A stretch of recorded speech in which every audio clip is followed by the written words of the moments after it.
Hello everyone, welcome back to my channel. ఈరోజు అంటే April 12 మా కోడలు బర్త్డే అనమాట. మా కజిన్ బ్రదర్ బర్త్ వాళ్ళ పాపది, అది 2 years బర్త్డే అనమాట. చాలా బాగా సెలబ్రేట్ చేసుకున్నాం. దానికి సంబంధించిన ఫొటోస్ వీడియోస్ అన్నీ ఇప్పుడు మీకు షేర్ చేసుకోబోతున్నాను. ప్లీజ్ ఎండింగ్ వరకు చూడండి. మా వర్ణిత పాప అయితే అందరిని ఏమంటారో తెలుసా, నేను ఎక్కువ స్టైలిష్గా తయారవుతానని చెప్పేసి మా కోడలు కూడా నాలాగనే అంట. ఏది కావాల్సిన అది అంటే ఇక మేకప్ వేసుకోవడం అన్న, లిప్స్టిక్ వేసుకోవడం అన్న, కాళ్ళకి ఐబ్రోస్ ఎన్ని మొత్తం 1-2 అని కాదు, చాలా స్టైలిష్గా రెడీ అవుతుందంట. ఇంకా నన్ను ఎప్పుడు దాన్ని చూసినా కానీ నన్ను చూసినట్టే ఫీల్ అవుతారని మా ఊకే చెప్తుంటారు. అయితే అంత క్యూట్గా తయారైంది చూడు, లైక్ చిన్న ఏంజల్ లెక్క తయారైంది. ఇక నేను వచ్చినామో బర్త్డే పార్టీకి. ఇంకా మా అల్లుడు గాడు, ఇంకో అల్లుడు గాడు, అబ్బా పిల్లలు అంటే మామూలుగా అనమాట. మా ఇంట్లో రచ్చరంబోలు పిల్లలు. ఇంకా చాలామంది రాలేరు, అందరికీ ఎగ్జామ్స్ అవి టైం అని చెప్పేసి రాలేరు. లేకుంటే మా ఇంట్లో ఇంకా హంగామా ఉండేది. ఇంకా బర్త్డే పార్టీ అయితే ఇట్లా చేసుకున్నాం. ఇంకో ఇదైతే స్టేజు పింక్ కలర్లో మంచి గ్రాండ్ లుక్లో వచ్చింది. బటర్ఫ్లైస్, ఫ్లవర్స్ అండ్ ఏంజల్స్ అన్నీ చాలా చాలా చాలా బాగున్నాయి. మా వర్ణిత వాళ్ళ మమ్మీ అట్లా అందరినీ రిసీవ్ చేసుకుంటుంది. ఇక్కడ నేనైతే పక్కన ఇక్కడ సైడ్ కూర్చున్నాను. ఒక పిల్లలు అయితే అక్కడ బయట ఆడుకుంటున్నారు. వామ్మో అంత ఇంత కాదు పిల్లలు ఆడుడంటే. నిజం చెప్పాలంటే బర్త్డే పార్టీ అంటే పిల్లలదే హంగామా. పెద్దవాళ్ళకి ఎట్లయితే ఒక్కొక్కరికి ఒక్కొక్క కేటగిరీలో వాళ్ళకు ఫెస్టివల్స్ ఉంటాయో, పిల్లలకు నిజంగా హ్యాపీనెస్ ఇచ్చేది ఏంటంటే బర్త్డే పార్టీస్. ఇక మా అర్హాన్ బాబు అయితే ఇంకా సాంగ్స్ పెట్టారనమాట, మొత్తం సినిమా సాంగ్స్. వాటి మధ్యలో ఇంకా డ్యాన్సు. మా పొట్టిది కూడా డ్యాన్స్ చేస్తుంది. అసలు 2-3 గంటలు మొత్తం సాంగ్స్తోనే ఫుల్ హంగామ చేసిర్రు పిల్లలైతే. అందరికీ కేక్ అంటే ప్రతి ఒక్కరికి ఇష్టం. మా బుడ్డోనికి అయితే మరీ ఇష్టం. ఎప్పుడైనా కాల్ చేస్తే సరే కేక్ కావాలా రహన్ అనగానే కేక్ కోసమైనా వస్తా అంటాడనమాట. ఇంకా ఇట్లా డాన్స్ అయితే చేస్తారు పిల్లలు. ఇంకా బర్త్డే పార్టీ ఎట్లా చేసుకున్నాం, మా బర్త్డే పొట్టిదానికి ఎట్లా కేక్ కటింగ్, వాళ్ళ అమ్మమ్మ, వాళ్ళ నానమ్మ, తాత అందరు కానీ ఇట్లా చేసినంతా ఇంకా మీకు కంప్లీట్గా డీటెయిల్స్ షేర్ చేసుకోపోతున్నా. ప్లీజ్ ఎండింగ్ వరకు చూడండి.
కేక్ ముందు అయితే అంతా ఇట్లా డెకరేషన్ అయితే చేస్తారు. ఒకటైతే వచ్చేసి కొంచెం బ్లూ కలర్లో చాలా స్టైలిష్గా ఉంది, ఇంకోటి ఏమో పింక్ కలర్లో ఉంది. అవి ఇప్పుడు ఓపెన్ చేస్తున్నారు. చాలా బాగున్నాయి కేక్స్ అయితే. మా బుడదానికి వేసామని చెప్పేసి అన్నీ రెడీ చేసినారు. కానీ అస్సలు ఏడవలేదు తెలుసా, కేక్ కట్ చేస్తుంటే. తర్వాత ఎప్పుడో ఏడిచింది, కానీ నిజంగా దానికి చాలా ఇష్టం ఇట్లాంటివి అని. మా వాళ్ళంతా ఇంకా అక్కడ వెయిట్ చేస్తున్నారు, అందరు అక్కడ కూర్చున్నారు. ఇంకా ఎంట్రీ ఇస్తుంది అనమాట పాప. మంచి స్వాగతం పాట పెట్టిరనమాట. ఇంతకుముందే వీడియో, అసలు నిజం చెప్పాలంటే ఇంతకుముందే వీడియో అప్లోడ్ చేసిన, అంత నాకు కాపీరైట్స్ క్లైమ్ అని వచ్చింది. దెబ్బకి ఆ వీడియో డిలీట్ చేసి ఎడిటింగ్ అంతా కూడా డిలీట్ చేసి మళ్ళీ నేను రీస్టార్ట్ చేసిన అనమాట. ఇంకా మా పొట్టి వచ్చింది, వర్ణిత పాప, మా పిన్ని, మా బాబాయ్ వాళ్ళందరూ ఇంకా స్టేజ్ మీదకి వచ్చేస్తారు. ఇప్పుడు కేక్ కటింగ్ ఉంటుంది.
ఇట్లా బర్త్డే అయితే కేక్ అయితే కట్ చేయడం జరిగింది. పిల్లలు అయితే మస్తు హంగామా చేసారు.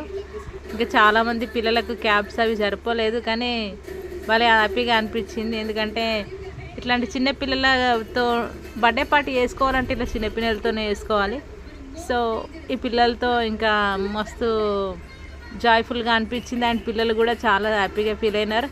ఆ తర్వాత కేక్ కటింగ్ చేసిన తర్వాత మా వదిన అన్నీ పీసెస్గా చేసి అందరికీ పిల్లలకి అందరికీ కేక్ పంచి పెట్టడం. ఆ పిల్లలు అయితే చాలా ఎక్సైటింగ్గా తిన్నారు. అన్నం తింటారో లేదో కానీ కేక్ మాత్రం మీద పడి తిన్నారనమాట. ఇట్లా అయితే జరిగింది. తర్వాత బిర్యానీ చేసినారు. బిర్యానీ విత్ స్వీట్ తిన్నాం. నైట్ 12:30 అట్లా అయిపోయిందనమాట. బర్త్డే సెలబ్రేషన్స్ అంతా అయిపోయేసరికి ఇంకా మా లడ్డుగాడు కేక్ పెడుతున్నాడు. మా ఇంట్లో చిన్నోడు అనమాట అందరికంటే. ఇంకా ఇదండి ఫ్రెండ్స్, ఈరోజు అయితే మేము మా పొట్టిదాని బర్త్డే, మా వర్ణిత పాపది బర్త్డే అయితే ఇట్లా సెలబ్రేట్ చేసుకున్నాం. మా ఇంట్లో చాలామంది ఉన్నాం. చిన్నపిల్లలు అయితే చాలామంది ఉన్నారు. మా ఫ్యామిలీ మెంబర్స్ అంతా మా మమ్మీ సైడే ఇంకా దాదాపు 30-40 మంది ఉంటాము. అందరం మంచి ఏ చిన్న అకేషన్ అయినా అందరం బాగా సెలబ్రేట్ చేసుకుంటాం. ఇంకా మా డాడీ సైడ్ కూడా చాలామంది ఉన్నారు. వాళ్ళతో కూడా చాలా చేసుకుంటాం, కానీ చాలా తక్కువ టైమ్స్ మేము కలుస్తామన్నమాట. అకేషన్స్ చాలా తక్కువ టైమ్స్ వస్తాయి. ఎంతైనా కానీ పెద్ద ఫ్యామిలీ ఉండడం, ఆ ఫ్యామిలీలో ఏ చిన్న ఫంక్షన్ అయినా కానీ అందరం ఇట్లా నెలకు ఒకసారో సంవత్సరానికి 4 సార్లు 5 సార్లు అట్లా మీట్ అవ్వడం అయితే చాలా మంచిగా అనిపిస్తుంది. మన ఫ్యామిలీ మెంబర్స్ అందరినీ మనం కలుసుకోవడం చాలా మంచిగా అనిపిస్తుంది. ఇక అందరూ బాగున్నావా అంటూ మొదలెట్టి మంచిగా ఒకరి కష్ట సుఖాలు తెలుసుకొని అందరితో ఇట్లా కలిసిపోవడం అవన్నీ చాలా చాలా మంచిగా అనిపిస్తుంది. ఇదండి మా వర్ణిత పాప బర్త్డే సందర్భంగా మేము తీసుకున్నటువంటి వీడియో. మరిన్ని అప్డేట్స్తో మళ్ళీ మీ ముందుకు ఇట్లాగనే వస్తుంటాను. Thank you so much everyone. ఇప్పటివరకు నా వీడియో చూసిన వాళ్ళందరికీ కూడా